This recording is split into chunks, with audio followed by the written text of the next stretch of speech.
How are you this morning? I'm doing good. How you doing? Good. It's great to see you. And Commissioner Purcell. I'm here. Can you hear me? Yes, we can hear you. Good. Excellent. Commissioner Anzari, good morning.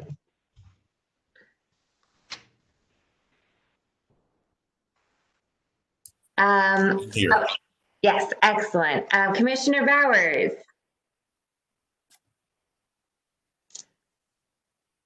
Kay, are you on with us? Excellent. Good to see you.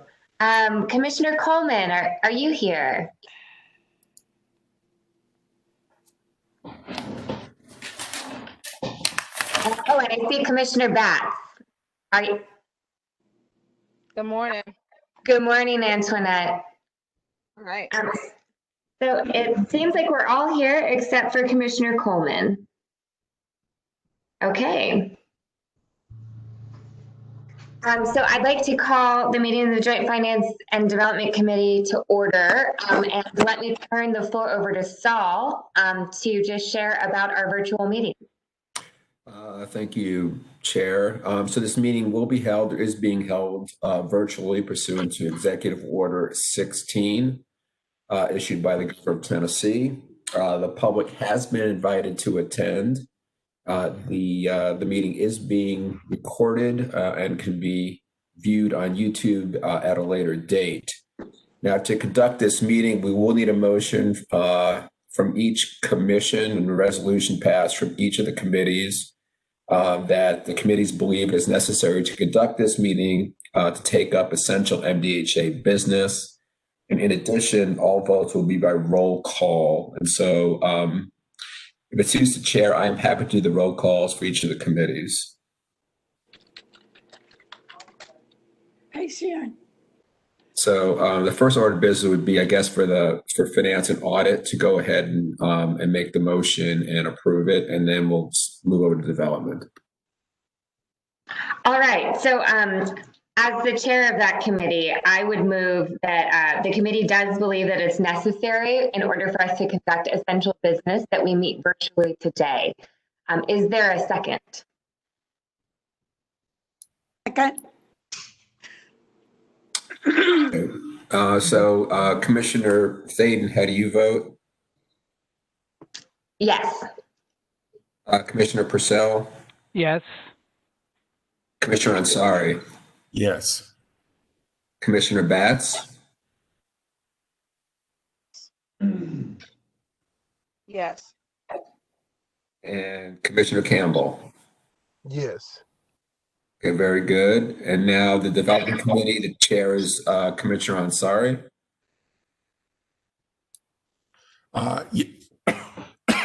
Yes. So as chair of Development Committee, I'd like to make a motion that today's video meeting is required for business purposes. For essential business. For essential business. Thank you. Okay. You want to call for a second? Is there a second? Second. Okay. Commissioner Ansari, how do you vote? Yes. Commissioner Purcell? Yes. Commissioner Coleman? Commissioner Campbell? Yes. And Commissioner Thaden? Yes. Okay, well, all votes are in on both committees, and the motion has passed, so it is adopted. Thank you, Chair. Thank you. And so we have a big agenda today with lots of information coming our way.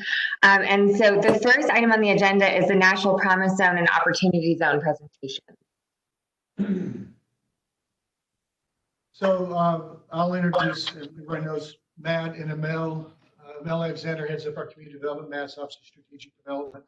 They put together a review of the program, both of which we've been involved in for a number of years. And then I'll just turn it over to Matt. Actually, I think Amel has the first piece of this. Okay, Amel, do you have first slides? I do. Good morning. Can you turn it over so that I can pull up my screen?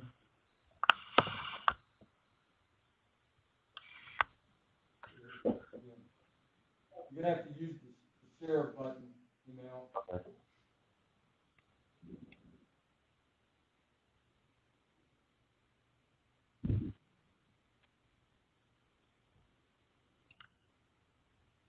All right, good morning. Can everyone see the slides? We can. Thank you, Emil. All right, so I'll start off with just a bit of background about the federal Promise-Zone initiative. Then I'll dive a little bit and provide a brief overview of the Nashville Promise-Zone. So Promise-Zones were created under President Obama's administration really as an opportunity for the federal government to partner with local efforts to improve high poverty neighborhoods. It was one of his place-based strategies for improving high poverty areas. HUD held 3 competitive application rounds where cities could apply to become Promise Zones. Nashville was designated a Promise Zone in June of 2016 during the 3rd round, which was about 6 months before the Obama administration ended. We are one of 22 other Promise Zones from across the country, and it is a 10-year designation.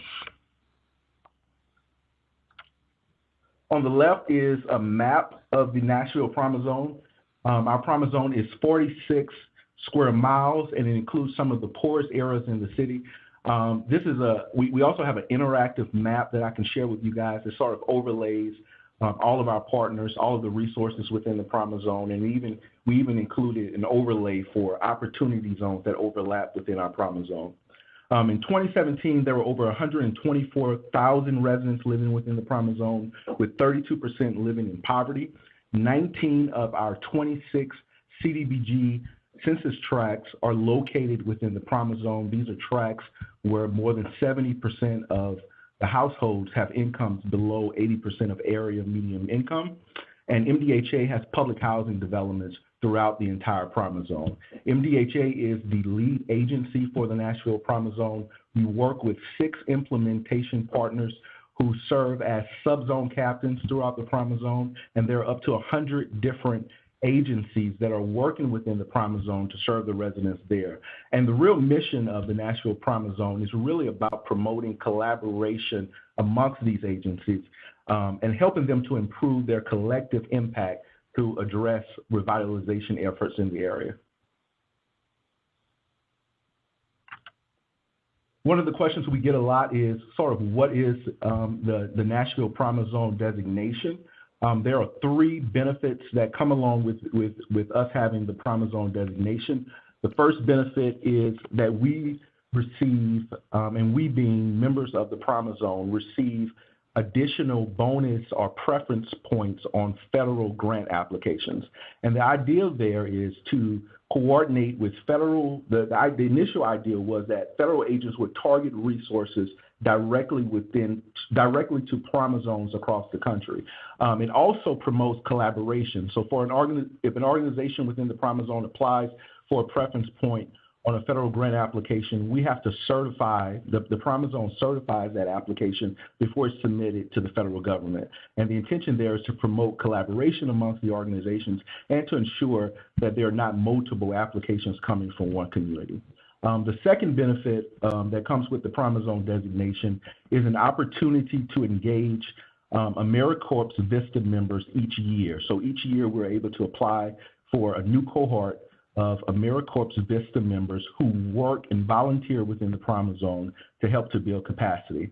And then the last benefit is a federal liaison at HUD who is assigned to work specifically with Promise Zone organizations to help them navigate federal programs and to provide other technical assistance.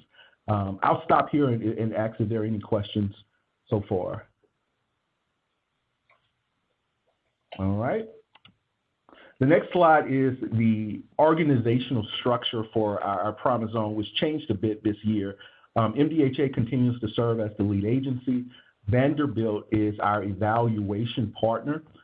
There are 6 implementation partners who serve as the steering committee and the leadership body for the Promise Zone. And this group meets quarterly to sort of oversee the work of the Promise Zone and the direction that the programs are moving in. And then there are 4 different work groups which are organized around initial Promise Zone goals. So there's a crime and education work group, there's an affordable housing work group, and there's a job and economic development work group. And these work groups meet monthly to collaborate around different projects they're doing within the Promise Zone, and also to share data. And it kind of ties back into the overall mission of the Promise Zone, which is to encourage collaboration amongst the organizations that are working in that area.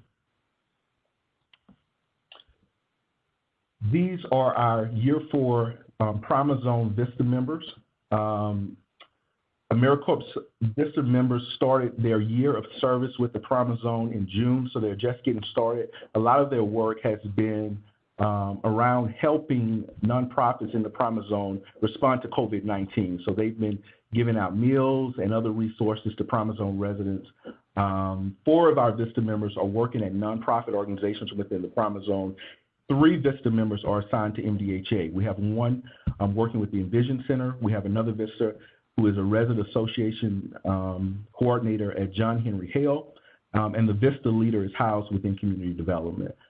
Brian Sexton, who is our special projects manager, is the program supervisor for the Promise Zone program, and he contributes about 25% of his time to oversee these efforts. I included this slide just as an informational slide with some of MDHA's reporting requirements. We submit monthly, quarterly, and annual reports to HUD and CNCS.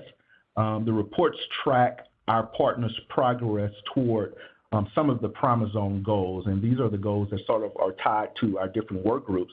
And it also tracks the amount of funding that's being leveraged and brought into the Promise Zone each quarter. This last slide is sort of just a highlight of some Promise Zone activities. So far, 15 organizations have applied for Promise Zone preference points on their federal grant applications. Nashville has received $3.2 million in federal investments because of the Promise Zone preference points.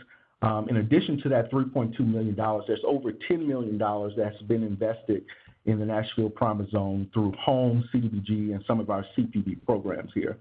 Last summer, the different work groups began partnering to host pilot projects within the Promise Zone. There were several jobs and economic activity, career fairs that were held last year.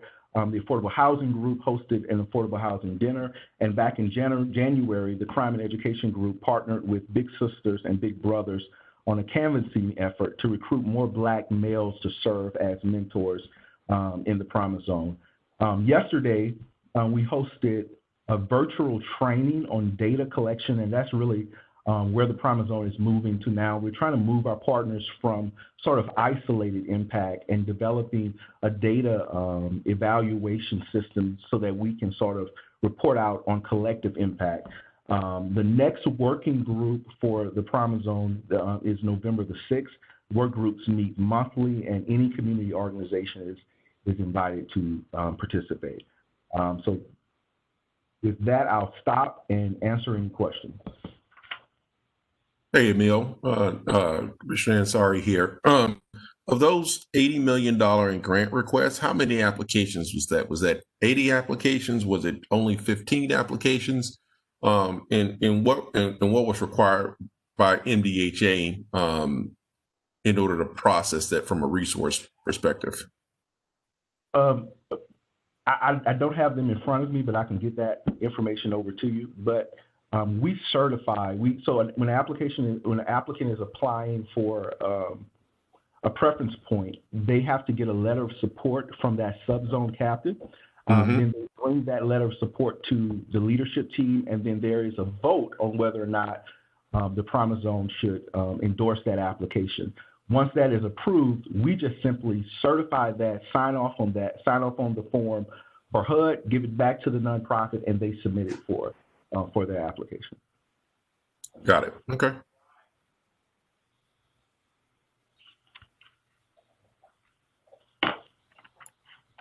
So Emil, you mentioned that in our reporting requirements, we're also discussing how much we're leveraging based upon having the Promise Zone designation. Do you by chance off the top of your mind remember in our last reporting requirement, where are we at with leverage? Well, so we've had $3.2 million invested. So those are the amount of funds that we've gotten through federal grant applications. We also track the amount of our CPD dollars that are being invested within the Promise Zone. There's a little bit over 10 million. Those are home dollars that we've awarded to developers to build affordable housing. Those are CDBG dollars that we've given out to homeowners to rehab their homes or install an HVAC system within the Promise Zone. Those are funds that have gone to nonprofit organizations to provide different youth programs. And even most recently with the CARES Act, we provided funding to Martha O'Brien and Woodbine to provide emergency housing assistance to residents who live within the Promise Zone. So that's sort of tracking that funding. A lot of the reporting that we submit has really been isolated. So with each one of our goals, so you may have one entity that's reporting on economic development and they're reporting on their activities, and that's the way it's sort of structured. What we're hoping to move to is how do we take that isolated impact and those isolated metrics and combine them into sort of a collective impact and a collective evaluation model, and that's something that Vanderbilt is working with us to do. Okay, that's helpful. Thank you. This is Commissioner Coleman. Sorry, I'm entering late. You may have already answered this, and I really appreciate the movement toward collective impact because I think that's important. What do you see as lacking, or what areas need to be addressed that we haven't addressed? In terms of the program as a whole, or goals or areas, or program in both? So I think as a whole, we're some changes, one at the federal level. So this was an initiative under the Obama administration. So the amount of resources that was designated to the Promise Zone program has sort of decreased over the years. There's not as many grant applications that offer the preference points for the Promise Zone program, and one of the initiatives of the Trump administration is opportunity zones, and Matt will talk a little bit about that. Locally, there's been some changes. The mayor's office was a significant part of the initial Promise Zone application, and we went through. I mean, each of the indicators were tied to former Megan Barry's administration, some of her goals. And we've had 3 transitions in leadership. So one of the things that there's sort of a need to sort of re-engage our partners around the Promise Zone and just attract new partners, and then really capture data on the investments that are being made in the Promise Zone, and then what are the outcomes from those investments. And that's something we're partnering with Vanderbilt to do. And then also to improve communication, and that's something the program transitioned out of the mayor's office. We are overseeing the vistas now, and we're working on improving communication about what's going on in the Promise Zone, and we have some activities that will roll out over the next couple of weeks and month or so. Okay, you said you're overseen by what now? I missed that. I'm sorry, our vistas were previously housed in the mayor's office. Okay. We're overseeing them a little bit closer, so we've taken communication about the Promise Zone back internally within community development. So, and I think there's just a general need to share more information about what's going on with the program. Thank you.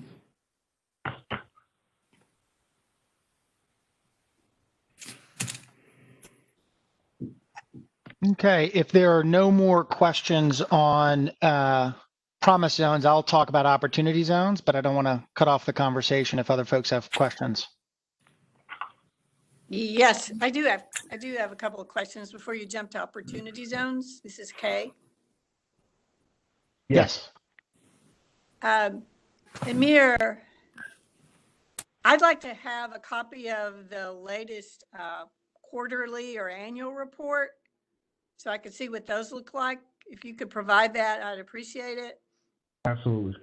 And then a question is, I'd like to know not so much goals, but what outcomes have been achieved, not outputs in order activities, but outcomes for impact. I'd like to be able to determine that some way. So if you could provide that information, I'd appreciate it. Sure. All that is included in those reports, and I'll send those over. Okay. Thank you very much. Welcome. And Mal, thank you for your presentation today. And Matt, why don't we turn the floor over to you? Great. Is the sound quality okay? And are folks seeing the screen? I hope so. So the promise zone designation, as Amel described, is really one that was driven sort of towards points and preferencing to help direct federal dollars. The best way to think of opportunity zones is a federal tax policy that looks to encourage development in particularly designated geographic areas by providing capital gains tax benefits.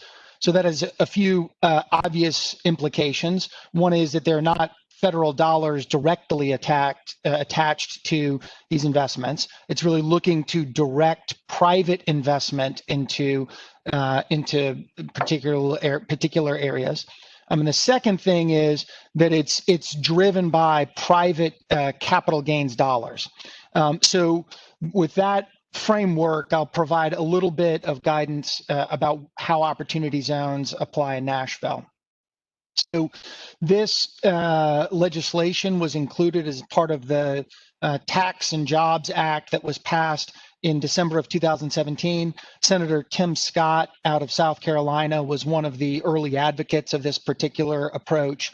And essentially what it does is says if you have capital gains, as an investor, as a private individual or company, if you have capital gains on investments that you've made previously, you can defer paying the capital gains tax if you invest those dollars in eligible projects. And the projects have been initially conceived to be both companies and real estate investments. But because of some of the cumbersome regulation, much more of the investment has been around real estate as opposed to companies. So let me walk through the structure of the tax and then I'll explain why that has happened. So as you can see on the screen, you get deferral on paying capital gains taxes on past capital gains if you make investments into these qualified investments. And then over time, as your investment is held in these eligible investments, you get a step up in the basis so that you pay even less tax. So for instance, if you bought some shares at $100 a share and then you sold them at $200 a share, you pay capital gains taxes, obviously on the $100 increase in value. But the step up that happens after 5 years is it is as though you bought those shares at $110. So you're now only paying tax on the $90 of gain. And then after 7 years, that step up is 15%. And so you literally pay less tax simply by investing the dollars into this eligible investment. And then if it's held for at least 10 years, there's no tax on the capital gain on the particular investment that you made. And so you don't pay taxes on the future gains. Now, what's important to note about this is it doesn't make a bad investment a good investment. Meaning, if this investment loses money, well, there wouldn't be any capital gains taxes in the first place. You still lost your money. But it can make a decent investment into a good investment, meaning if normally as an investor, you would only invest in a project where you expect an 8 or 9% return on your equity in that investment. But given the particular parameters of an investment opportunity, you only would reasonably expect a, for instance, 6% gain because the land's too expensive. You don't really expect to get rents that high at this particular property. You only expect a 6% return. But because of the tax advantages of the investment being located in an opportunity zone, that 6% return turns into a 9% return. All of a sudden, wait, this makes sense. I would invest my money in this particular area. So there's a lot of complicated federal tax policy behind it, but essentially that's the benefit of opportunity zones, is that you get tax benefits on capital gains, either those previous gains from which you took the capital in order to make an investment, or on the gains on the investment that you're making in an eligible opportunity zone area. But because of these time requirements that the gain or that the investment be in place for a number of years, real estate, which obviously doesn't move, has been much more attractive as compared to small businesses or even venture capital investment type opportunities, because those companies may move over time, or their customers may come from other places that aren't located in opportunity zones. And so the complicated, confusing, and honestly, seemingly constantly evolving regulatory infrastructure for opportunity zones has really narrowed the focus much more to investments in real estate as opposed to in companies. Where opportunity zones are located in Nashville, you can see on the second slide here, although it's not advancing, but there we go. Nashville has 18 opportunity zones. There are 2 that aren't shown on this particular map. One is up in the Madison area and one is down in the Antioch area. But these are the opportunity zones that are located around Nashville, around downtown Nashville. And importantly for us, 5 of our 6 prospective Envision properties are located within opportunity zones.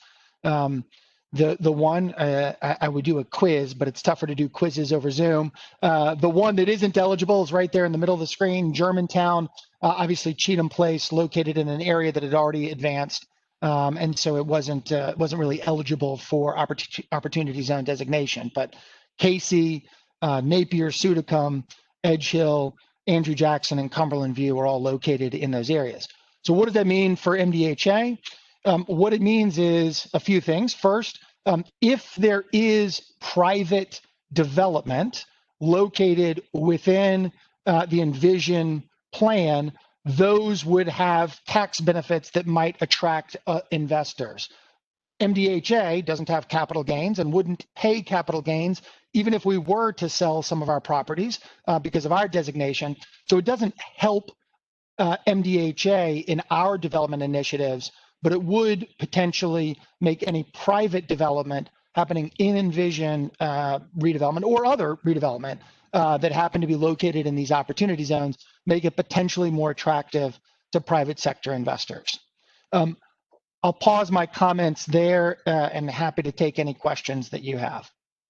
But Matt, time is of the essence, right? I mean, because of that 10-year window. That's right. There is a time hurdle. Folks are needing to make investments and investment designations quickly. That's correct. So it is. I mean, one, we'll see what happens in the future if this tax benefit gets extended, which often happens in Washington, but it may not. It could be rolled back. And in fact, the Biden administration has at least stated publicly that they would look to roll back most, if not all, of the 2017 tax cut. So yes, but even if it stays in place, given the 10-year horizon, folks are going to need to make investments relatively soon in order to reap the benefits of that. And in terms of talking to investors, we're trying to recruit potentially for something like some of our projects if we brought any private developers into our sites. What is the rate of return that you are actually seeing the appetite for? And are you in fact seeing that we're getting any kind of mission-driven investments in other areas? I'm going to give anecdotal response, not a statistical response to your question. So initially there was a lot of interest and excitement around opportunity zones and a lot of people, there were conferences constantly. I will confess that I have been a skeptic of the benefit of opportunity zones for quite some time. It does seem to be quite an effective accelerant on gentrification because essentially you're having people who only have tax benefit interests flooding dollars into particular investment areas. But there is a lot of interest. And I will say, as the sort of excitement has leveled out somewhat, those who have remained interested, I would say relatively more of those types of investors are people who are interested in a double bottom line. We've actually had conversations with some of them who are saying, look, I'm a big foundation. I don't want to give away the principle of my foundation, but I want a return. And look, I'm willing to take a lower return. Maybe I'm willing, and I don't have a specific answer for you, Emily, because really it is different in my conversations. every single situation is different. Every investor is different. They may accept a lower return on an investment that has particular societal benefits. But we've heard investors talk about, look, I just want my principal back, or I just want a 2 or 3% return because the real benefit of this is I know I'm making a difference in a community. So look, I honestly do believe that there will be significant interest in investing in something like the Envision opportunity because of the societal benefits that come with it. And so we have been working hard to figure out the financial model, and we'll talk a little bit about this in the next presentation. And figure out where is the sweet spot where someone might come in and say, yeah, I'm willing to accept a 4 or 5% return instead of an 8, 9 or double-digit percent return. And one of the reasons is because I get a tax benefit on it as well. So that turns my 4 into a 7 or my 5 into an 8. Yeah, that's right. And Emily, I further kind of elaborate on Matt's point. What I've been seeing is that the large chunks of capital are really tied up in funds, and so they're essentially bringing lots of other pools of capital together under one kind of decision making and investment professional group, team, fund, or whatever you want to call it. And I think they're not specifically it, although they're limited to opportunity zones. What they're looking for is big projects, and so unlike Matt, I'm probably more positive on how opportunity funds can be used in the specific areas. But what needs to happen is big projects that have a clear path to execution in order to attract the capital.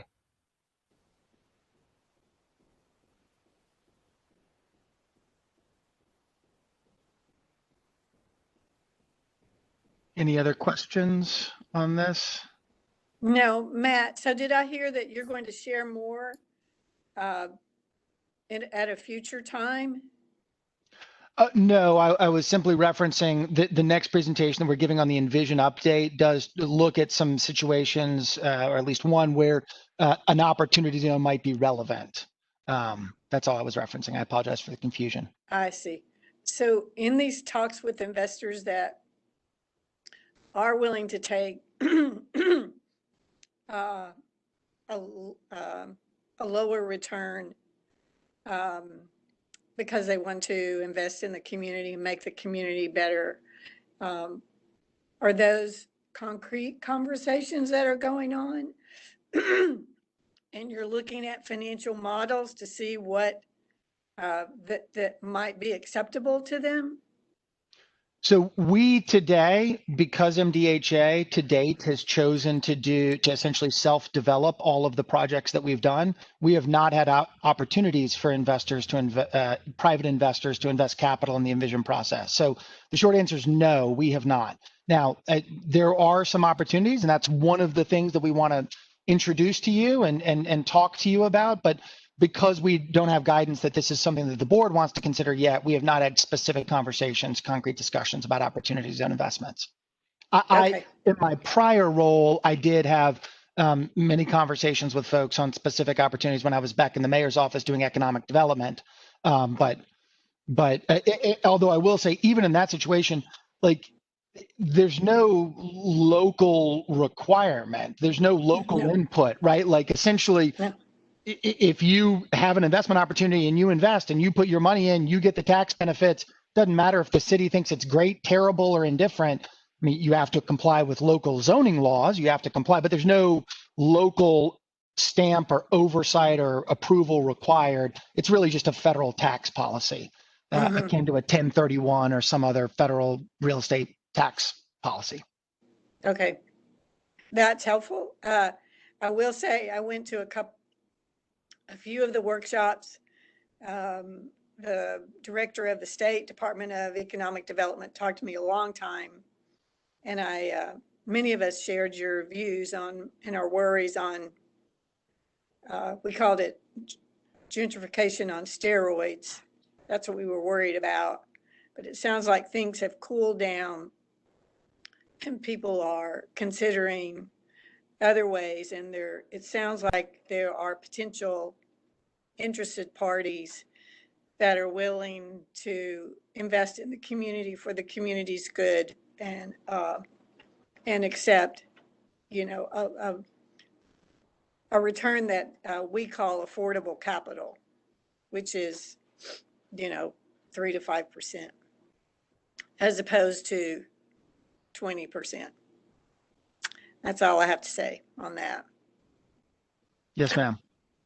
Kay, I've been a part of a working group out of Georgetown on opportunity zones from the beginning, and I would actually say that Nashville has weathered this storm so far pretty well in comparison to many other places where, unfortunately, I think they have had the unanticipated consequences of gentrification and, not resulting in equitable community development efforts. But so far in Nashville, I don't think we're seeing the same level of investments as many other cities have. That's good. That's a good thing. Thank you.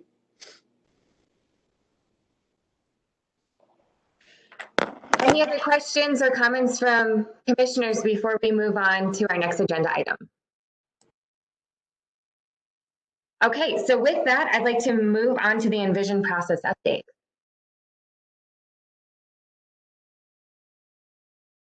I'm going to stop sharing, and I think Mr. Harbison will introduce this.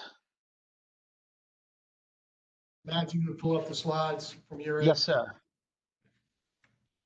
Well, I think everyone's very familiar with the Envision that's on the call. We have 3 currently: Envision Casey, Napier Sudicum, and then Edgehill.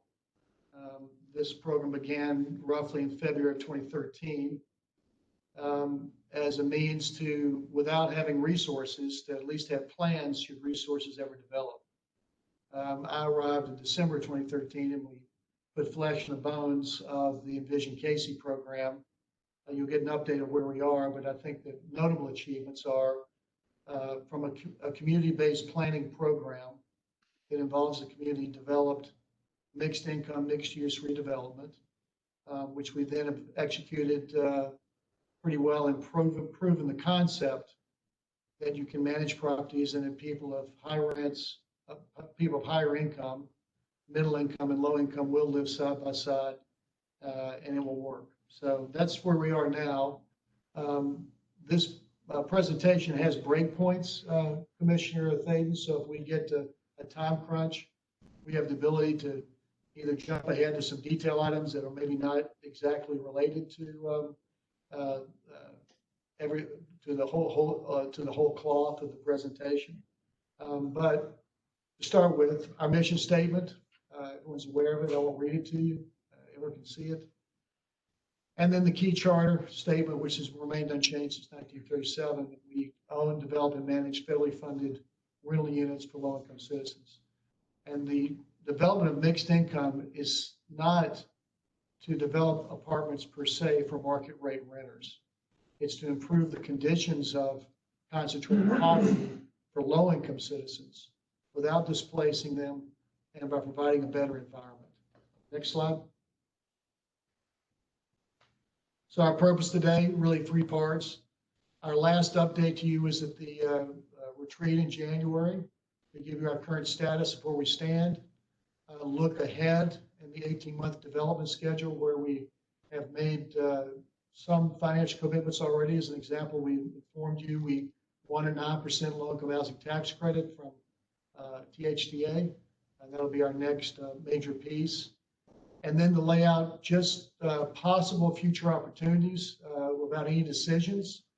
There's some pretty big ones out there that you can discuss, and then for subsequent executive directors and for the present staff, you can provide guidance on how you see the future laying out. Next slide. So then I'll turn it over to Matt to start with the capital review and proceed with the presentation. Thank you. As Mr. Harbison said, what we really want to do here today is provide a framework for your consideration. A lot of the concepts that we'll talk about should be familiar. We've talked about mixed income development. You obviously know about what's going on at Casey, but to try and provide an overall context, and as Mr. Harbison said, there are not any decisions that need to be made today, but we will introduce some ideas, some things to think about. And then it's our intention at future meetings to delve into some of the ideas that we raise in this meeting in more detail. So we certainly invite your questions. Welcome. Obviously, please cut me off, cut Buck off. I'll brief the next 5 or 6 slides, and then Buck will take over. Certainly, don't hesitate to ask us questions, but the idea is to provide it. This is really the overall framework. Where are we? How much money should we be thinking about investing each year? And what are our opportunities to do that? And what's sort of a time frame that we ought to be thinking about to complete this? So to answer those questions, to set that framework, the first question is, how much money does MDHA have to invest each year in the redevelopment that we're doing? As we talked about at the end of the prior presentation, we have chosen to self-develop as opposed to the approach that some other jurisdictions have taken, where they've just given all the residents vouchers, told them to move out, find their own housing, and then bulldozed and had private developers come in to redevelop their housing. MDHA has taken a very different approach, where we have been developing the property to date. All the incredible work that Buck and his team have done, Boscobel 1, Boscobel 2, Kirkpatrick Park, Barrett Manor, those things have been developed with our dollars. And so how much money do we have to invest each year? And this graph seeks to give you an idea of that.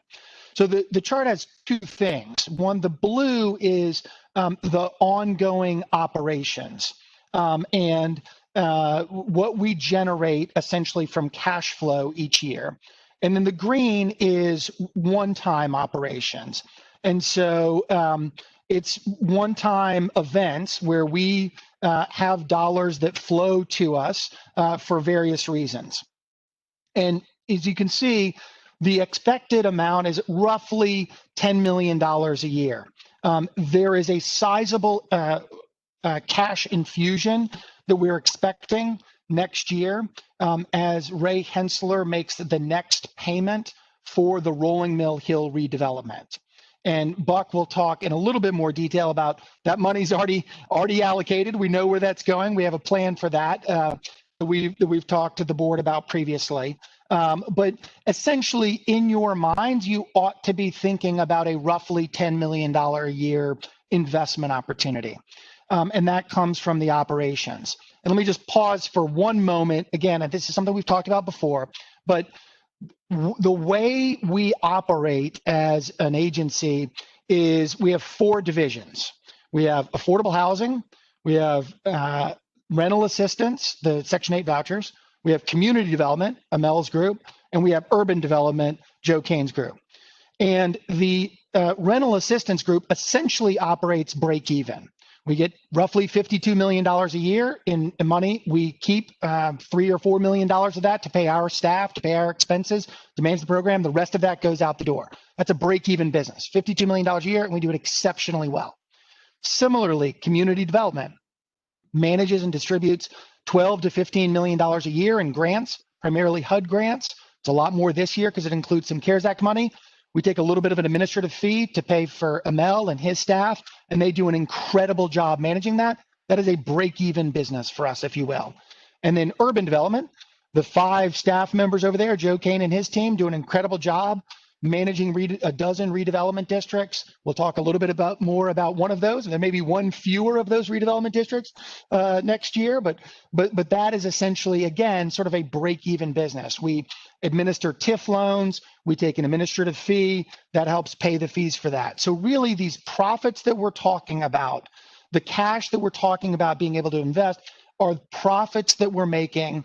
It's not even really profits, but excess cash flow that we're making from the affordable housing group, the roughly 6,200 apartments that we have, where we collect fees from the federal government, some rent from the tenants, and that will evolve over time as we have more and more market rate apartments based upon how we finance those and if there's opportunities. But in your mind, you ought to be thinking about roughly $10 million a year on an ongoing basis, and in terms of operations.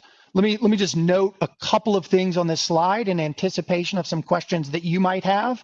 The first is for 21, fiscal year 21, why is it $7 million? We just approved a budget that had like roughly $5 million for cash flow. And there were a couple of things that have happened since then. The first is that there was an additional 1.5 million in CARES Act admin funds that have come in that have added above what we had expected. And so that roughly took a 5.4 million to roughly 7 million in quote unquote ongoing operations. And that money was received following the board approval of the FY21 budget. The second question you might have is, why is ongoing operations going from 10.5 million down to 7 million? And the first answer is that there's $1 million that's budgeted in fiscal year 21 for deferred maintenance at the properties that was not done in 2020 due to COVID. The second piece of that is about 1.4 million that's budgeted in 2021 in the COCC for new positions that are added in 2020, some vacant positions, some merit increases, essentially compensation, 1.4 million of compensation. And the third point is that there's 1.1 million budgeted in fiscal year 21 for positions at MDHA managed properties and increases in insurance and advertising expenses. So together, that's about $3.5 million. There is lots of detail behind each of those, but these are budgeted increases that in expenses that are baked in. We certainly have a history of spending less than we are budgeted, and sometimes we've been able to generate a little more in revenue. So we hope to beat that number, but that's the budget that you all approved for fiscal year 21. Let me pause there. That's a lot of information. I have only 5 bar charts, but any questions on this? If not, I'll move forward. Okay. So one quick question, Matt. Yes, of the 18.3 in 2021, I'm assuming probably that number I think was about 17 million was from the Hensler purchase. Is there any reason for us to believe that capital inflow won't happen as planned and on schedule? Has there been any indication from the developer, any seeking of extensions, any conversation around we need to wait and see things are, how do we feel about that 17 million? I'll let Joe Kane or Buck Dellinger add any additional color, but I would simply say no, we have received no indication that that is at risk. And if it does go away, the property would revert to us and we would be able to, I mean, this board would have to consider if it would want to, but we believe that that property has only gotten more valuable since the time that that deal was struck now 3 or 4 years ago. I don't remember exactly when, 2 or 3 years, 4 years ago. So we don't think it's at risk. It would certainly require us to adjust our plans. But if it did go away, we have contingencies and we would be in a very fortunate position, even in the current macroeconomic environment, we believe. Buck and Joe, anything you guys want to add? Commissioner, this is Jim. Commissioner Inseri, I've met with Mr. Hensler personally in May. We're confident he's going to make his timelines. I gave a presentation on this back in January on the complexity of the rolling mill arrangement. We can certainly give that to you. There's several wrinkles in there, but the short answer is we're not worried, and that even if he attempts to take an exit ramp, we still get our money. This is Buck. The only thing I would add to that is contract that was awarded. The purchase agreement, 3 or 5 years ago, set the price at $17 million, and he can extend it up to 3 months after we have substantial completion. So that means that by October of 2021, that's as far of an extension that he can request, and at that point, we would get the land back and be able to sell it, recompete it, and so the land appraised at $34 million. It was under the purchase and sale agreement several years ago at $17 million. Now that land has no encumbrances on it because we will have built a garage to replace all those parking spaces that's on that land. So, of course, we want to honor the agreement, but if the agreement gets extended and we don't get the 17 million, we're in a good position to get more money if the Hensler deal falls through. This is Commissioner Coleman. I have a similar question with regard to the Martha O'Brien installments. And how many are there? Is this all? Or is it just for this time period? There's 3 installments, and so this will conclude the 3 years of them paying us back. I can't hear you very well. There's feedback, so I'm not sure what you're saying. Yes, ma'am. If we can put everyone on mute, so that there's 3 years of the deal, and so this is all of the Martha O'Brien installments are complete in this 3-year period.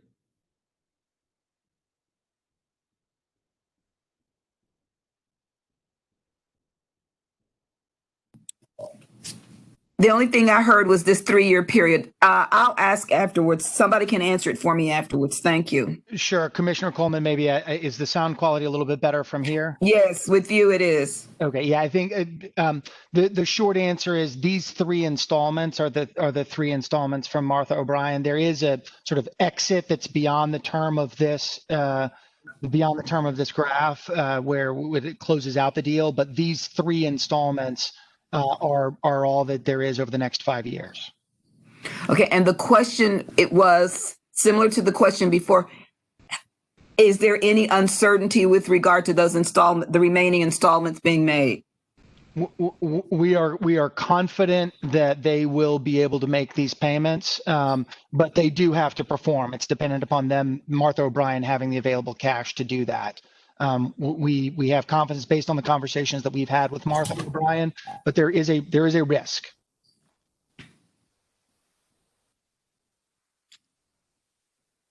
And since the previous one, we said there was no risk or highly unlikely no risk, there is a risk possibility here. And so what plans do we have in place should that unfortunate circumstance occur? I don't want to overstate it. I simply meant they have to go out and secure the funds, and I think they've been doing that. We are very confident that they are on track to do so. Are we monitoring them in a particular way? I forgot. The reason I'm asking is this has always been an issue in the community, whether or not they could pay it back and et cetera. Yes, we are in very frequent communication with Martha O'Brien about their ability to repay. And as I said, we have confidence that they can do so. Thank you.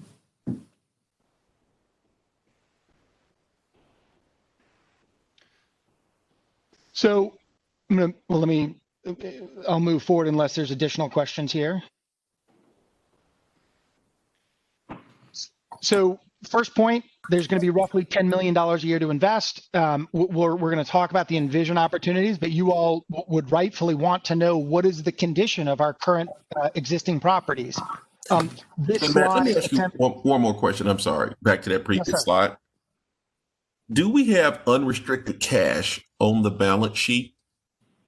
Is that amount, and what is that amount if we do? So what you're forecasting is new additional operating capital that may be applied to capital projects, but do balance on our balance sheet of unrestricted cash, not the money that's restricted that's set aside. We're going to talk about in the next slides, but outside of that. The short answer is yes. We have significant cash on our balance sheet. This was the cash that the agency dipped into when there was a government shutdown a couple of years ago. And I'll ask Melinda or Jim Thiljum to say exactly what that amount is. I think it's roughly 50 million, but Melinda, please, what's the total unrestricted cash, Melinda, if you're on the call?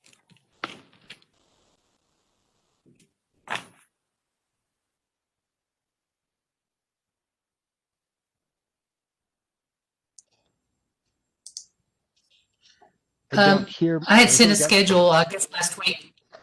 Can you hear me? Yes, ma'am. Put me back. Can you hear me? Okay. So based on last week, the conversation we had last week, I kind of did up a schedule. We have about almost 45 million in unrestricted operational cash between all the programs and grants as of 9/30. So,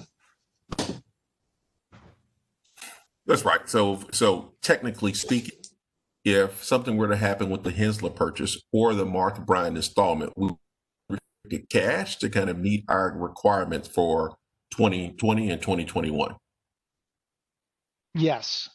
And Yeah, I mean, that's a good answer. Yes. yes. I'll move on. This slide speaks to the $50 million of restricted cash we were just talking about. So this is the reserve for replacement. These are for our legacy properties and lays out by property when they were originally placed in service, which by the way is just an interesting thing to note. The number of units, what the reserve for replacement is, what the annual contribution is to those reserves for replacements, and then when the last significant rehabilitation was done. The takeaways that you all should have from these slides is that we are very well capitalized to maintain the properties at their current condition. Now, at their current condition is the operative phrase here. Right. You know, these properties are not lavish by any means. They provide good housing to many people, and we are proud of the properties that we have, but we don't want to make it seem like these are lavish, over the top. So there's certainly investments that could be made in these properties, but there's a third party came in and validates the capital needs, has set these annual contributions to maintain reserves, and it is out of these reserves for replacements that we do things like fix roofs, fix doors, any sort of there's operational capital. We can get into more detail on that, but these are the reserves for capital replacements for these properties to maintain the current condition. And we believe, and the third party believes, that we are very well capitalized. One slight note on this, not to make an already complex slide more complicated, and again, we can delve into much more detail with you, but Boscobel Heights, as you can see, has almost $8 million there. As we tear down Boscobel Heights, which is Casey, we have fewer and fewer units. We can actually take some of that reserve for replacement and apply it to essentially a pre-established reserve for our newer replacement properties. And we actually believe that some of those dollars will actually loosen up, and that we may be able to recapture some of that. But I mean, we've got $8 million sitting just in KC, but you can see the dollar figures here on the rest of it. $50 million in total set aside cash on our balance sheet to repair our properties, on top of, you know, insurance and other sources we have of capital. Is that a new slide? Oh, okay, never mind. It finally appeared. All right, thank you. And so this slide, you're welcome, references the newer properties. You can see that we're still building up the R for R, the reserve for replacement, in a number of these properties. There are 4 in the middle of the screen that don't have reserve for replacements, you'll see. Those are properties that we took over management of, the Georgia Courts, Convisor, and Montague, that we took over, that we've just been funding out of cash. They aren't very significant number of units, as you can see. And then Harper Cove Flats, we just recently put into service, and it's currently running like operationally at a bit of a deficit. As that gets fully leased up, we'll begin putting money into a reserve for replacement for Harper Cove Flats, but it's just a year old at this point.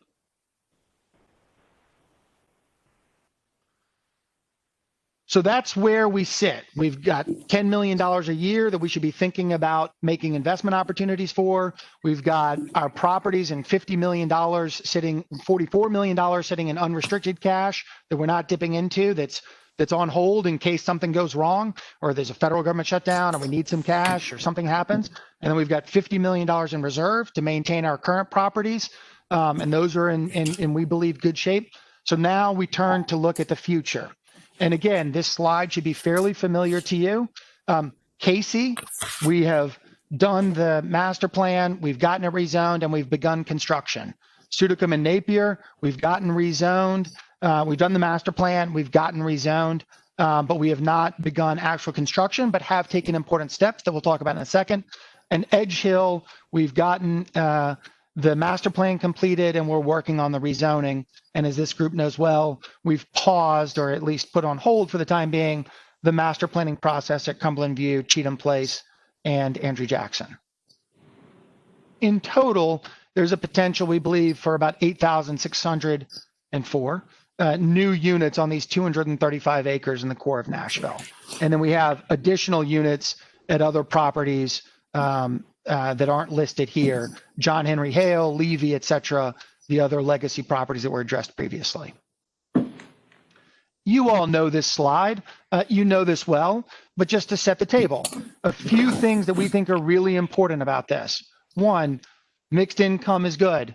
Two, we think the 40-20-40 mix is the best mix for building community and building a neighborhood. We think it's important to have grocery and healthcare and other services available. And most importantly, it is our commitment, and we have in fact done quite well on this, to replace the subsidized housing units at a minimum of a 1-for-1 basis. So for every unit at Casey that we tear down to build a new one, there's going to be at least 1 unit of HUD subsidized housing put in its place. And further, we have a goal between adding additional HUD subsidized units, the Faircloth units, as they've been referred to, of adding at least 1,000 new units. Some of those are already coming into place. Randy Rogers, as an example, adjacent to Cheatham Place, but not actually, strictly speaking, one of the Envision properties. That will be 50 new HUD subsidized units coming online. And so as a part of our overall development plan, it is both to replace, create mixed income, and add additional deeply affordable HUD subsidized housing without displacing any residents off-site. But to do it in a way that respects the residents, respects the community, and builds community. Hey, Matt, real quick question, and it may be more appropriate for Will. I don't know who they're appropriate. When we go back to our 40-20-40 mix, what has our early feedback been on rent levels and demand from the workforce and from market rate? Do we, like I said, this may be a Will Biggs question, are we seeing strong demand for our workforce and market rates? Are we seeing opportunities to drive more income out of those properties? What is the market feedback telling us based on our first couple of projects? I will pause for Will to answer that. I've got an answer, but he can give a much more detailed one. Commissioner, I'm sorry, it's Will Biggs. Hey, Will. Thank you for the question. So the properties that we leased up so far, I think mixed with the market conditions with the COVID situation, in my view, has led people towards they're looking for affordability. So our properties that don't have the best amenities are not necessarily a detractor at this point. So there's incredible interest in our units for simply the price. We're a little bit less than what the market has been. And so we've seen people make the transition from other communities looking for the availability of our units. And so we have certainly been able to fill those units. And so now we're at the point where we're starting to squeeze up just a little bit on our prices, trying not to take too much advantage of people because of the situation, but also being cognizant of our need to make money. Got it.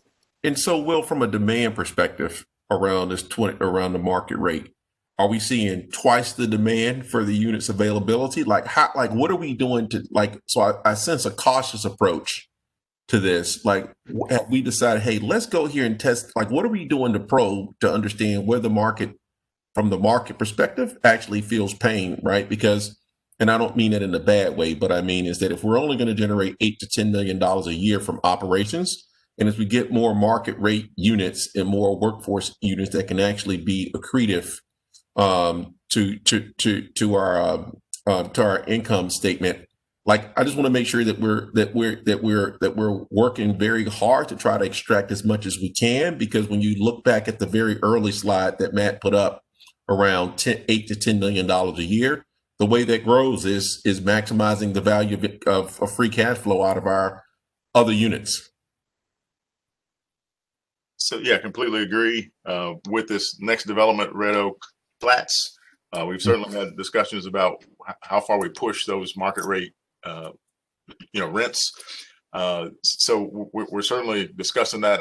I'm trying to balance, I think, MDHA's position as a provider of affordable housing with the market conditions and the fact that there's lots of other market units out there, so that we still provide a great product. We're getting a good rent, but we're not seen as somebody that's been predatory during this particular period. So I'm trying to find a balance.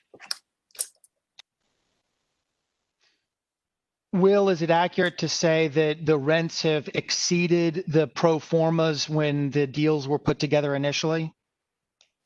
Yeah, that's absolutely fair. We have been pushing the rents up, particularly on the market units. We're probably $100 more than the pro formas on some units. And Commissioner, and sorry, I think organizationally, we very much agree that's where we need to go. I think there is a little bit of caution. I think this is a good note for the board and just something for us to discuss. There have been some events that have occurred in the past that I think have infused a little bit of caution on our part. In particular, and Will, please correct me if I've got this story wrong, but I think when a third-party manager, Freeman Webb, took over management of some of our units and said, look, these rents are below where the market thinks that they should be, they've pushed rents up, and we've gotten some blowback because they're perceived as MDHA units, even if they're not income-restricted units. And so we've just been a little bit hesitant because of some events that have occurred in the past where we have pushed rents and people have said, wait, I live in an MDHA unit. You shouldn't be jacking my rent up 8 or 10%. Is that an accurate portrayal of what happened in the past, Will? Yes, sir. That is an accurate portrayal. Those particular units in question did have some restrictions on them that capped the rents at 120%.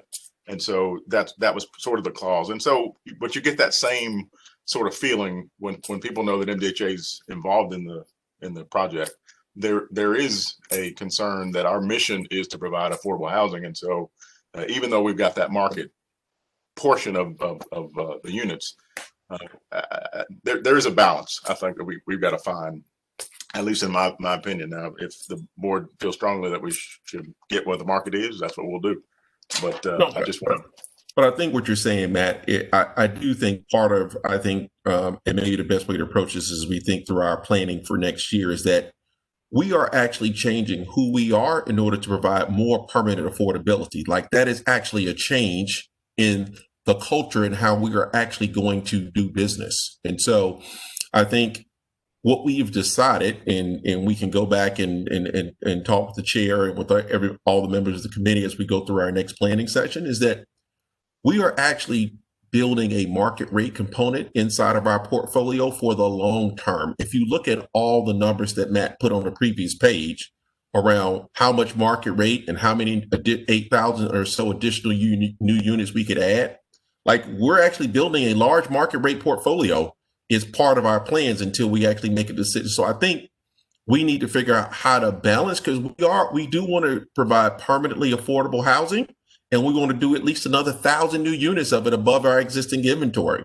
But I don't know if we had that same mission to people who could determine whether or not they lived in Germantown at Novel, or somebody from a developer from North Carolina who builds a building. I think we need to really talk to ourselves and really understand, do we feel like we have at a market rate position, it is our mission to provide affordable housing for people who can pay market rates? Absolutely. And there's a marketing component, a communications component. There's a lot of things that go into that. And just 100% agree that this is a thing for the board to think about into the future. I think it's very exciting. And let's all keep in mind, the benefit of these market rate units, that's what's going to fund our ability to build even more affordable housing, deeply affordable housing. But we're just going to have to effectively communicate with the marketplace going forward.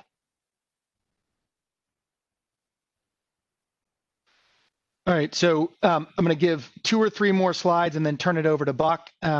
Although I think to avoid the feedback, Buck may be in his office, so I'm still going to get to drive the slides, but just wanted to provide a quick update for you guys on where we stand on 2 of the properties where we're not currently doing physical construction, Napier and Sudicum. We did get a choice neighborhood planning grant, and we were going to apply for some C&I choice neighborhood implementation grant funding for that, but HUD changed the rules, and so properties that had converted under RAD were no longer eligible for that. But we have been able to move forward with the Envision Center and are doing a lot of work with the community through building community in Napier and Sudicum, the Connect Home, the Envision Center. And so as you all know, and as we addressed on the prior slide, the Envision process is not just about physical units, but it's about building people and neighborhood. And we are very much working hard on that in the Napier and Sudicum neighborhood today. The Envision Center there has a really great group of partners that are shown at the bottom of the slide, state departments, nonprofits, Second Harvest Food Bank, job centers, and the Envision Center there, we believe will make a material improvement in the lives of the residents there as we're working to further the Envision process. And you heard from Denise Cleveland-Leggett at the last meeting, I believe, the endorsement of that push and their view on how well we're doing here. Really a great testament to the team there that's doing an incredible job standing up the Envision Center. At Edge Hill, we have done a very extensive planning process, created a master plan with very involved community members. There was a 55 community meetings, almost 2,000 participant inputs, and it really, we think, strong proposal that was put forward. That is now in the planning process. All of the planning process has been impacted by COVID, and there has been some questions from the community about different aspects of it, and so we're working through the planning process and looking to get that approved by the planning department, and we'll have further updates for you on that as that moves forward. But for the time being, the Envision Edge Hill planning process is on track moving forward, and we're excited about what's planned there. At this point, I'm going to turn it over to Buck, and Buck, I'll try and follow your direction on advancing the slides. But the investment is happening on redevelopment at Casey, and Buck, it's all yours. Take it away. How's my audio in my office operating on my phone? Can I get a thumbs up, Matt? Okay, good. So it's better. We're going to drive into the Envision Casey presentation, and so now we're really focusing on the new construction, under construction, and these rubrics that are on this slide. And so we're well aware of what we've completed. The 146 units that are under construction are Red Oak Flats and Red Oak Townhomes. The flats will be ready in January. The townhomes will be ready next summer. They're on track, under budget. The next project is Boscobel 4A, which I'll be presenting more detailed information to the committee and the board as we're moving forward on that project. And the goal is that we're going to be doing an early release package and grading package in the early winter, and that we're going to go vertical because this project is funded and it has a LIHTC commitment to it, and we can go vertical with available funds in April, May, June of 2021. And as I mentioned, we'll be going into detail with the committee and the board in future meetings. And then after that, within the next calendar year, we're going to begin our detailed planning of the second half of Boscobel 4, which is already it's in detailed planning, and then the Boscobel 5, which will complete the center of the new Casey of new Casey construction. So this is a snapshot over what we're looking to do the next 18 months. So this bar chart does show you, how we've grown the portfolio here at Casey with the initial 1,090 units, and this included CWA. And you can see, the red is original. So as we've built units, we've had to demo units to rebuild in that space. And so the legacy units numbers have gone down with 254 demolished units, and we've replaced those with 361, and you can see where the chart is headed. And in development is the 343, which is the ones I just spoke about that will come online from a development standpoint in the next 18 months. And then at completion is all new. So next, you're moving me along, but that's fine. So this pie chart shows to date how the equity that we've put into these properties or into these projects is dispersed. And sort of the bottom line on that is we've put about 21.8% of MDHA equity into the $213 million worth of construction. And so the rest of that is some commercial debt, some CITC loans, community income tax credit loans, some LIHTC grants, some money from Metro, and some money from Metro was help us to cover the cost of the Red Oak townhomes, and then some refinance properties. So next. So we're going to spend a little time on this slide because. So Buck, let me ask you one question, just to make sure if you can push back or fight us, just so we can just think about this.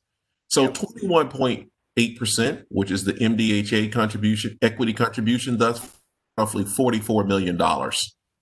Yep. Which is about the amount of money we have in unrestricted funds, and is what we would expect to put back into the kitty over a 4 or 5 year period based on the earlier slides. So as a working assumption for the board members, would it be that would we think it's possible to recreate another 230? If we just said we're going to take the 44 million we have today and we're able to get the rest of these funds in just the way we've got it laid out on this table, that we could probably finance another $200-ish million of construction is what's within our control. Is that a reasonable frame of reference? The challenge is the refinancing piece, which is about 19.6%. So I think over time, as to answer your question, is the MDHA equity or other equity is going to have to grow, because the refinancing was John Henry Hale and Madison Towers, and we don't have other properties that have that much capacity to refinance and get a 223F HUD insured refinance loan to get that. So that going into the future, the 19.6 is going to be challenged for refinancing. So going forward, this pie chart is not going to, it's going to change because the dark blue part of the pie is going to shrink. The other piece that is, a couple years ago, we get a set aside for 9% LIHTC, and we got 3 of those in a row. Those set asides are now competitive for RAD converted property. So Knox County, other Chattanooga, other places are now competing with us for the set aside for the 9% LIHTC. So the yellow part of this pie is going to decrease a little bit as well. But what it means is we're going to have to be more creative about where we can find other equity opportunities going forward. That's right. If I were to say that in another way, you said basically roughly $82 million of what we've used in those sources. At least $42 million of it are unlikely to be available to us. And for the for the low-income housing tax credit, we expect it to be more competitive on a go-forward basis, and our likelihood of winning them is not 100%. And we're going to have to get more 4%. So, instead of 19.7% going forward, it's going to be more like 10%. Got it. the LIHTC is still available. It's just not the 9%, which gets you a lot more equity into your project. So roughly we were getting about $11 to $12 million per project for our 9% LIHTCs. We'll get a little bit less than half of that, in same size projects going forward. Thank you. Yes, sir. So the next slide is a real framework slide, and Matt's going to Sorry, Buck. I just want to go back one slide for one moment because I want to make sure that we talk about the grants. And so the grants is contributing 16.3. Am I looking at the right? No, the grants are that 2.3%. Okay, and those grants are coming out of The National Housing Trust Fund, Tennessee Housing Trust Fund. So those are all, and we still, anticipate being very competitive for those grants. They're generally driven by the number of low-income units there, and so we're getting between $480,000 and $100,000 with each one of those, and we're still winning those and expect that to continue. And there is the possibility in the future, depending upon our consolidated plan and action plan, to think about the use of home and CDBG as well, correct? Yeah, and we've been using home and CDBG when available, and it meets the city's criteria. Thank you. Yes, ma'am. Okay, so we're gonna try this, and this is a great. Thank you for the questions. And so we're gonna build this chart to show you the sequence of construction on Casey. So the red is obviously represents the MDHA and our headquarters right there next build. So in white that just flew in, hopefully you guys are seeing it at the same time I am. Those are the completed projects, and you know what those are. We talk about them many times, and they're doing very, very, very well. Next build. So what just flew in green are the 146 units that are under construction, and that's so the numbers that go along with this are important. So that's step 6 and 7, build 6 and 7. Okay, next build, Matt. So 8 was the infrastructure that we've got to put in right now, and I'll be talking to you later this morning about the hard bid we're going to do for that. That's good. Build it, and then Boscobel, step 9 is Boscobel 4. And like I mentioned, we'll be going into a lot more detail on that later in this briefing or in future meetings. Then East Park, we've got the opportunity there because we can move some people around, and we've got other construction done around the city. We can clear East Park, step 10. Next step, build 11, is an opportunity to put our activity center with new market tax credits down on 5th Street, and when we can do that, we can also do West Park. So those are East Park and West Park are not big. I'm not going to say they're cost neutral, but they're not very, very large projects. So Buck, Yep. let me stop. Can you just take one more off the slide, Matt? Go back one step. So Buck, is it fair to say keep the red zone? Yep. East Park, West Park. Is it fair to say that we have funding already identified for all the projects that are on the screen right now? Yes. So all of these projects, even so 1 through 12, have we have identified funding in the chart that Matt has shown at the beginning. That's funded there. With the asterisks that we've still got to compete for Block 11 Activity Center and still go forward with that. But that's dependent on other people helping us make a decision. But for sure, steps 8, 9, 12, 10, and 12, we can fund that.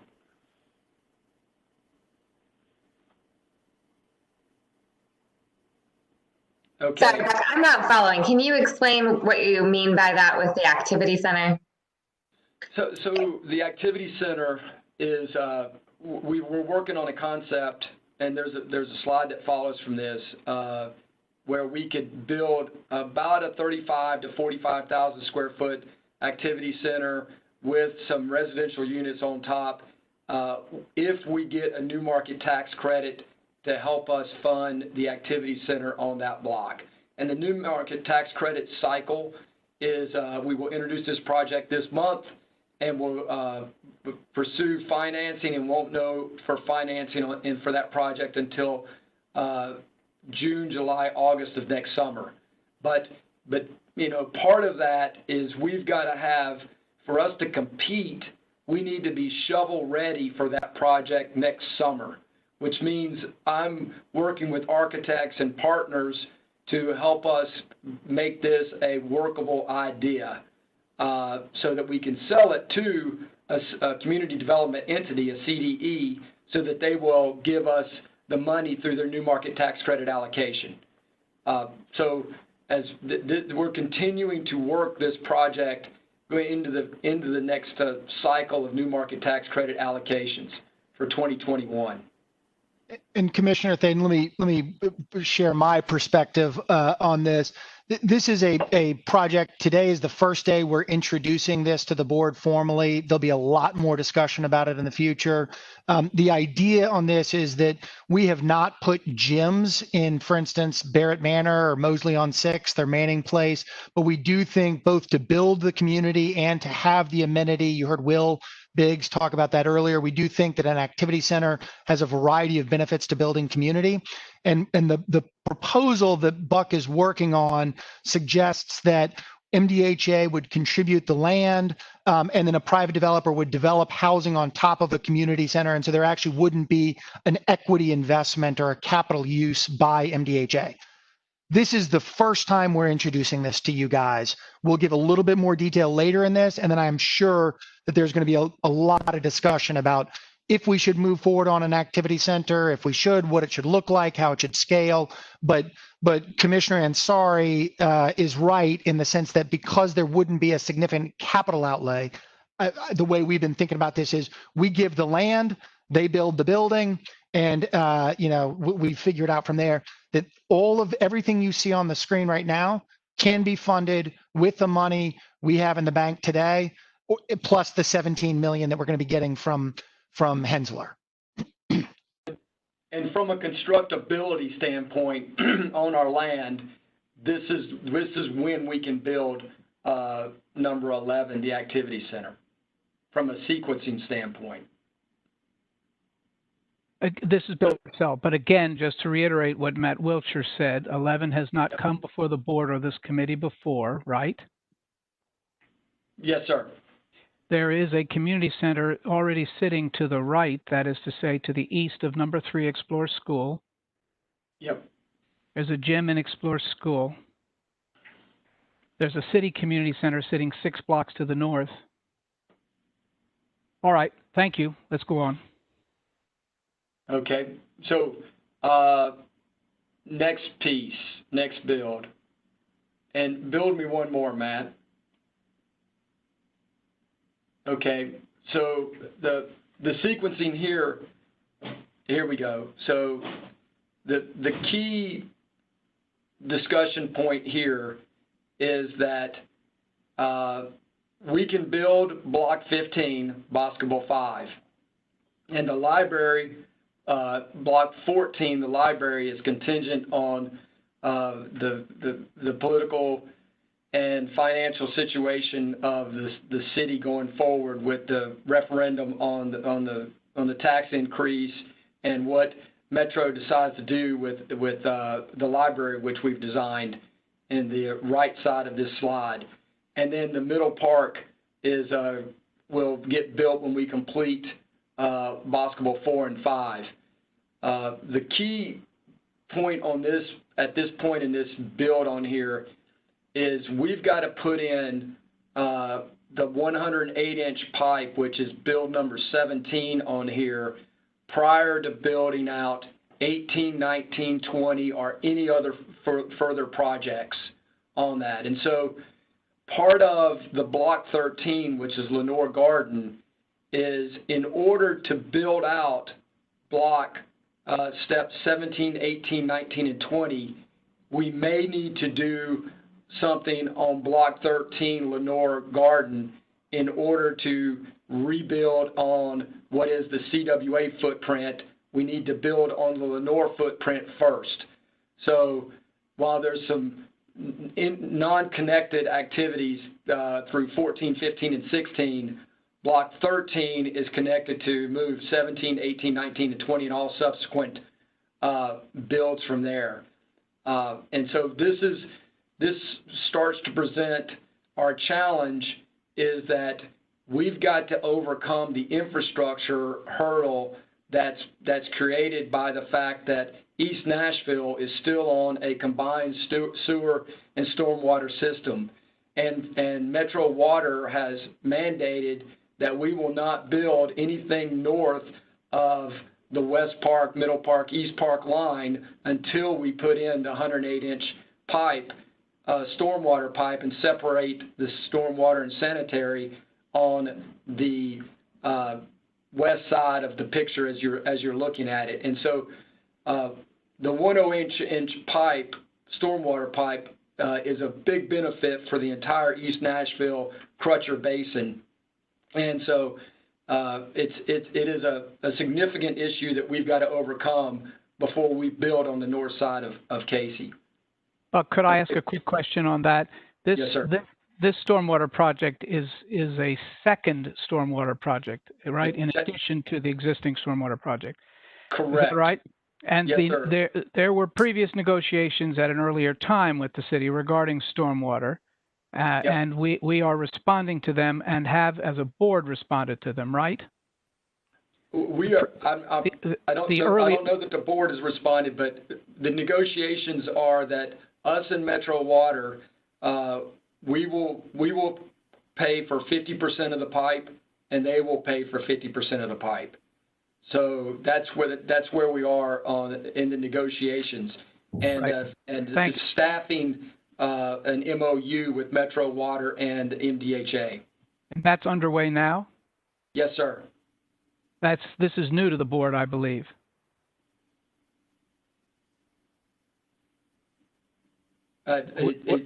Were we aware that there was a sequential MOU underway under discussion with Metro Water as to this second stormwater project? No. This is a very significant project. Give me your estimated cost on this project. So 2 years ago, we were estimating it to be a little bit north of $10 million of construction and $1 million of planning. That's what I thought. So you're in a negotiation for more than $5 million in capital expenditures at this time with Metro Water on a sequential project. Okay. On the library, number 14, has that been approved by the board? No, sir. Is there anything else in this second effort that you've overlay that has been considered and approved by the board? We're laying out the sequential steps. No, sir, nothing else has been approved. Good to know. Thank you. So Buck, let me try to state what I think I'm hearing from you, and I think our chair is getting to it gently. So what we've approved as a board kind of takes us all the way up to Boscobel 9. Yes. Is where we've approved. Boscobel 4 right. is what we've approved. And if you press the next button, this is what we believe as an organization we have funding for, but still remains to be approved. Correct. Okay. Click to the next slide. Now, everything after Boscobel 4 still remains to be approved. And what I think you're laying out in this presentation is simply this. In order to proceed with block 19, 18, 19, 20, even block 13 and others, regardless of the board's approval or not, is that we have both a Herbie in front of us in the form of the pipe that needs to go to the river, and we need to actually figure out where we get the money, not only for the pipe, but for the remainder of the work. That's right. Got it. Got it.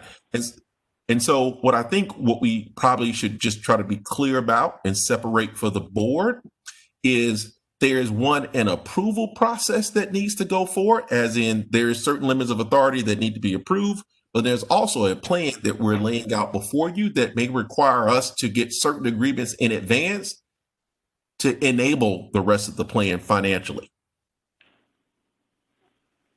That's right.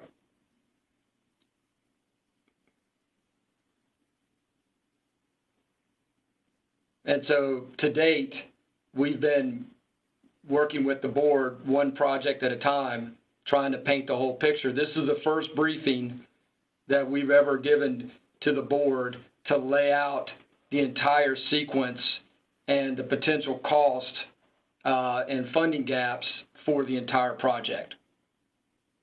So Matt, you can build the rest of it because it'll lay out the final blocks. That's right.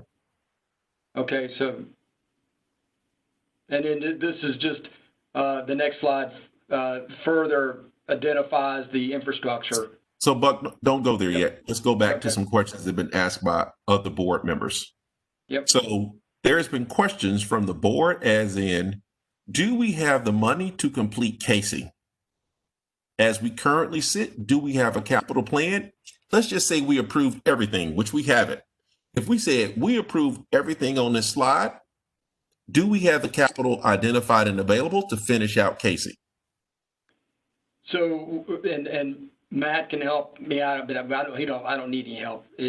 We've modeled this scenario into a couple of different scenarios, and if we're able to pursue some private equity opportunities on block 13, 18, 19, and 20. So remember that is those properties are not RAD converted properties, and they're mixed use, and there's $30 million of TIF.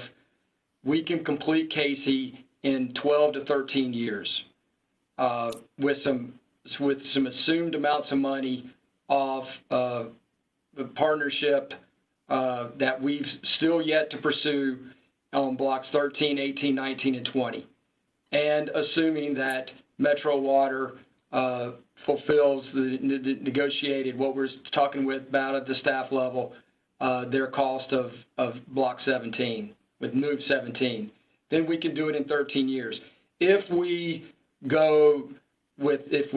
status quo on blocks 13, 18, 19, and 20, and we look at our MDHA capital reinvestment money, which is free cash flow coming from our properties, we're more in the 20 to 22 year range of building out. We would be building out the pipe, saving the money for the pipe, not using TIF, not gaining any proceeds from partnerships on 13, 18, 19, or 20. So without the opportunity that we want to talk to you about in the future, you're adding 10 to 12 years to the development of Casey. So if I were to sum it up, I would say the answer is no, but we have some ideas. Yes. Got it. Okay.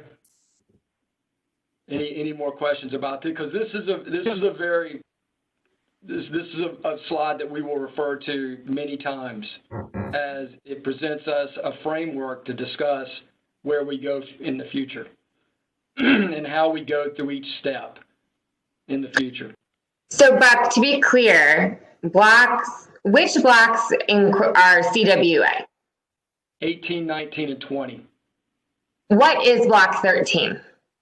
Block 13 is Lenore Garden. Lenore Garden. It's a market rate property that's got 76 units on right now. That's on the south side of Casey. When it came to the Envision Casey planning process, were these properties included in those plans? Yes. And we made commitments during that planning process, correct? To the community. But someone's going to have to speak to that for me. I wasn't in the in those negotiations? So this is Jim. Forming the properties.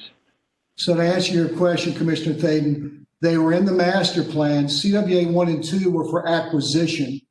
We did not own them. So there was no negotiation with the community on that because we didn't own them as part of the master plan. It was one of the goals. If you go to your original master plan for Envision Casey, which lays out a 20-year plan that's to start at the end of the RAD conversion, you'll see one of the checklist items was to purchase CWA 1 and 2, which we did in the 15-16 timeframe. And we purchased it in open competition. So there was no commitment to the community on CWA 1 and 2. They were just an acquisition. And Lenore? Lenore we owned, and it was discussed. It's in the, I have to go back to the original master plan, but the group that worked on it knew that Lenore existed and knew that it was not part of the public housing portfolio and went subject to RAD conversion for sure. Other than that, there was not a lot of discussion on Lenore. Other than it is in the envelope of the redevelopment district and is to be redeveloped. Okay, so to be clear, we do not believe that there was a commitment made to the community that these were going to continue to be owned by MDHA necessarily. I do not know, and I never said that. We always talked about the public housing portfolio, and that was always our focus, which is the original Casey footprint, not Lenore, not CWA 1 and 2. There's another parcel across the way there that doesn't show that's part of this as well that we purchased. And like the properties on Rural Mill Hill that we've worked on to dispose of assets to generate capital, these were never on the table as being preserved. Okay, thank you.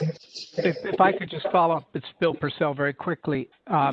When Emily, our chair, discusses the issue of commitments or discussions, those would have all been at the staff level. Is that correct? Was there a prior board vote of some type? Were these discussions formally adopted or approved by the board prior to our being on the board? I believe so, yes. We'll have to go back and pull the minutes from years ago, but the original Casey master plan, which includes an execution chapter, was definitely approved by the board. And they've been updated, various boards, almost on a monthly basis for some time. This level of specificity we've really worked up over the last about year, trying to neck out the best way to solve the detail programs. The original master plan has 19 or 20 separate phases with, and you can look, it's on the website, with 9% and 4% low-income housing tax credits as the model, and they were to begin after the completion of the RAD conversion. So that's one man's opinion, one man's view. That's what I remember. But certainly the master plan itself was board approved, and that's what we've been pursuing for a long time. And each of the pieces along the way was presented. Understood. I know, I understand. And like most master plans, it has evolved. Opportunities have become available. Different visions have been added to the original thinking. It's helpful, and I appreciate the way in which you and the staff are unfolding this. I do think you understand the complexity in that you have been thinking about it in over a long period of time, and this is obviously the first time this board has seen. In fact, this is the first time any board has seen this, where we are at the moment. But it's by and large not been much of what happened before happened in previous iterations as well. I appreciate that. Thank you very much. This is Paulette Coleman. I have this is new information. It is rolling out more specificity. I have some questions about the process. So it's being introduced today for the very first time.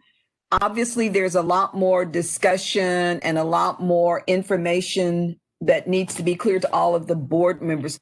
So what is in the mind of the staff, what is the time frame for approval or consideration?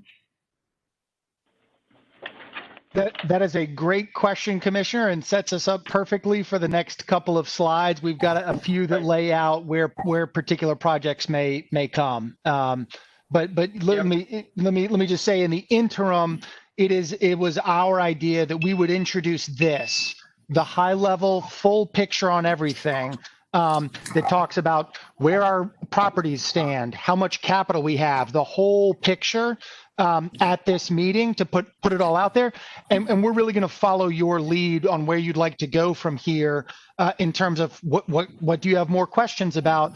But there are a couple of specific recommended decision points along the way that Buck's going to get to in a couple of slides.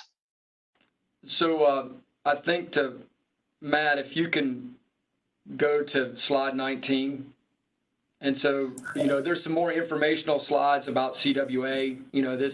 Let's just pause right here. So this is some more informational slides just about the size of each one of those properties, what it's zoned at, and what's currently there.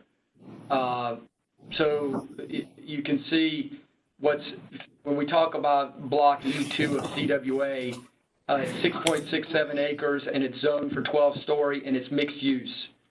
And the key to mixed use in both CWA E1 block and E2 block is mixed use implies that there can be retail, other activities, business activities that are subject to tax. And if the tax increases from the no tax that's being paid on it now, it'll be eligible for $30 million of the TIF. To remind the board, the Envision Casey footprint is in a redevelopment district, and that redevelopment district has a $30 million of tax incremental finance available to it for TIF eligible expenses. And that would be subject to the increase of the tax base on primarily the E1 and E2 blocks. So just an informational slide right there. So next slide gets at the timing of this and when we would be looking to inform the board. So Boscobel 4A is under development. We've talked about that. 4B will be the second half of the Boscobel 4 project that is included in all the financing. A lot of discussion about activity center. This is where it could fall. And then you go below the line, and where Commissioner Purcell was intimating is that those starts to be the items that are impacted by what we could do or not with the CWA. And so from the timeline, you can see that in 2021, we anticipate having a lot of discussion with the board to how we pursue or not the opportunity with the combination of CWA and Lenore going forward.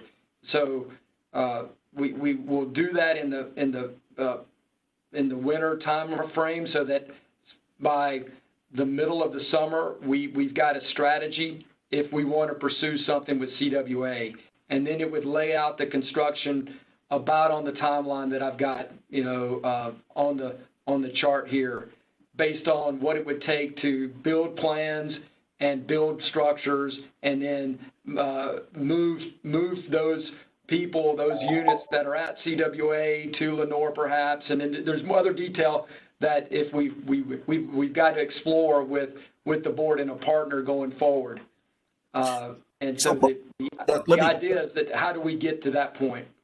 Well, let me interrupt you. Yep. Let me try to restate in a higher level form what I think you're saying. Yep. Well, I think you've tried to point out on the slide that if we ignore governance and approval, we have a plan for which we have not identified all of the capital to complete the plan. Right?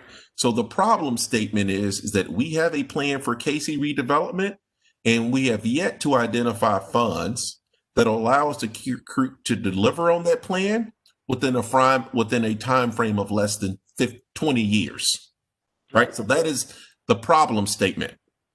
All the stuff we see around Lenore, CWA, and all these other things is really around The way we solve the problem is that we identify ways to get in additional capital into our projects, because we only have $44 million of unrestricted capital. We believe that, this is what I think you're saying, that between CWA and Lenore, that the land in and of itself could be worth over $100 million based on, if we were to extrapolate the appraisal from 6th and Shelby, that land between Lenore and CWA could be worth $150 million.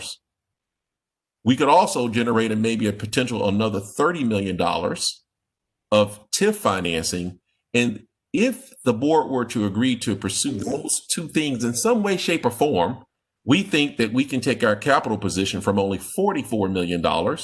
We can turn our capital position to one that could be as much as $200 million. Is that kind of what if you just skip all the details? Right.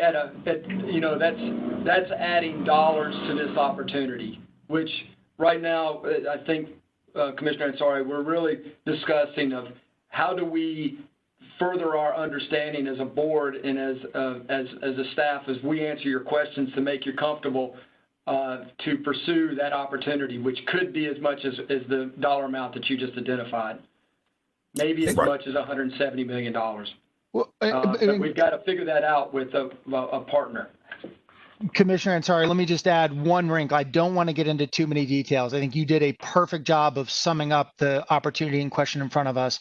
But tying back to Commissioner Thaden's questions about commitments, it has been our thinking that each of the properties within this Casey footprint ought to be mixed income. And as you include affordability into these, the land values would be impacted. If you attach more strings to the property, it may lower the value. So what we think the board should begin to think about is exactly what you laid out. One, are we even willing to entertain bringing in private investors to take some of the burden of the cost burden of developing E1, E2, and Lenore, because those are not legacy public housing properties. And if the answer to that is yes, then the board should also be thinking about, look, do we want to just sell the land to top bidder and get as much capital as we can?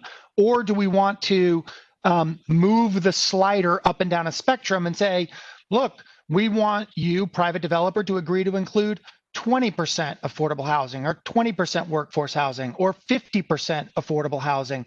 And that slider is going to impact the dollar value we receive for cash to fund the rest of the Casey development, but we'll add additional affordable units. And those two questions are really the summation of everything. But what is absolutely true is we cannot unlock $30 million of TIF if we self-develop Lenore E1 and E2. Because we pay a $50 per door of property taxes that under the MOU with the city. So doing a transaction for E1, E2, and E3, which is actually technically outside the redevelopment district, but E1, E2, Lenore is an opportunity for us to unlock capital and unlock TIF, but also you can do that in a way that still includes the overall vision of mixed income along with mixed use. And that question is one that I think this board should consider over the next several months. And sorry, Matt, I have to add to that. Something that we have to consider both as a staff and a board is understanding our whole portfolio in light of making these decisions. Because when we have these plans in Sudicum and Napier, we're basically finished in Edge Hill. We don't have CWAs over there in Lenore. And so when we're making decisions about unlocking capital from our current assets, we have to be making those decisions relative to the entire portfolio and also solving for our future commitments that we've already made to other communities. And so I do want to be taking that into account when we have this conversation and not just solely focus on Casey. That's right. That's right. So, Bill Purcell, just adding to both chairs' comments, which I'm highly appreciative of. The discussion to this point also anticipates no change in federal policy, no change in federal resources, no change in state policy, no change in state resources, no change in local policy, no change in local resources. It assumes that MDHA is proceeding under the current rubric by ourselves with what we have. And that's it. That, yeah. And so, Okay. so Matt and Buck is kind of sort of on the, as the development chair. What I'm asking you to do for the board is to more clearly identify the problem. Like, I feel like we're too far talking about, should we be selling E1, CWA, Lenore? And you haven't actually clarified what problem we're actually trying to solve. I know what it is because I've been talking to you guys all the time. But the problem statement that needs to sit in front of one very clear statement for the entire board is, we do not have enough money to finish Envision Casey. Right? That is the hierarchical problem statement that's in front of us. And board, we need you to help us figure out ways to Commissioner Purcell's point. We're assuming no other changes. But if we understand what the problem is that needs to be solved, maybe we go look for lots of opportunities. We as a board and as a team figure out what is the best way to solve it. And it may be all the things you've considered, but it could be plus more. So I think we just need to clarify the problem statement in simplest form to make sure we're starting from the same point. Absolutely. Because we're in a political environment and in a public forum, I want to make sure that we're stating it. We have the capital, absolutely, to complete Casey, but not in a time frame I think that we want, that anyone on this call wants to have happen. And to do it in a time frame that meets our expectations, that's the problem that we need to address. That's right. Let's just put it on one piece of paper. Let's put it on one slide so it's obvious for everyone. Yes, sir. So we're at a good break point. We've kicked a lot of hornet's nests, but it's good because we're having a great conversation, a conversation that we've needed to have going forward. And so I think the break right here is is detail for future projects, future discussion. Like I mentioned, the next decision for the committee and the board. This is an informational pre-decisional brief where we've been for the last 35, 40 minutes. So going forward, we're going to need board resolutions, committee approvals, and board resolutions on signing contracts and approving contracts for Basketball 4, and with more detail to follow. So if it's okay, Commissioner Thade and Commissioner Ansari, I think we'll stop at this point based on your recommendation and hold the detailed slides for those detailed projects at future committee meetings. Yeah, go ahead, Commissioner. Yeah, no, I think that this is a good stopping point, and the only thing that I would ask you all to consider is if we need to convene a longer meeting or an additional meeting to make sure that we can all get on the same page and continue to dig into these discussions.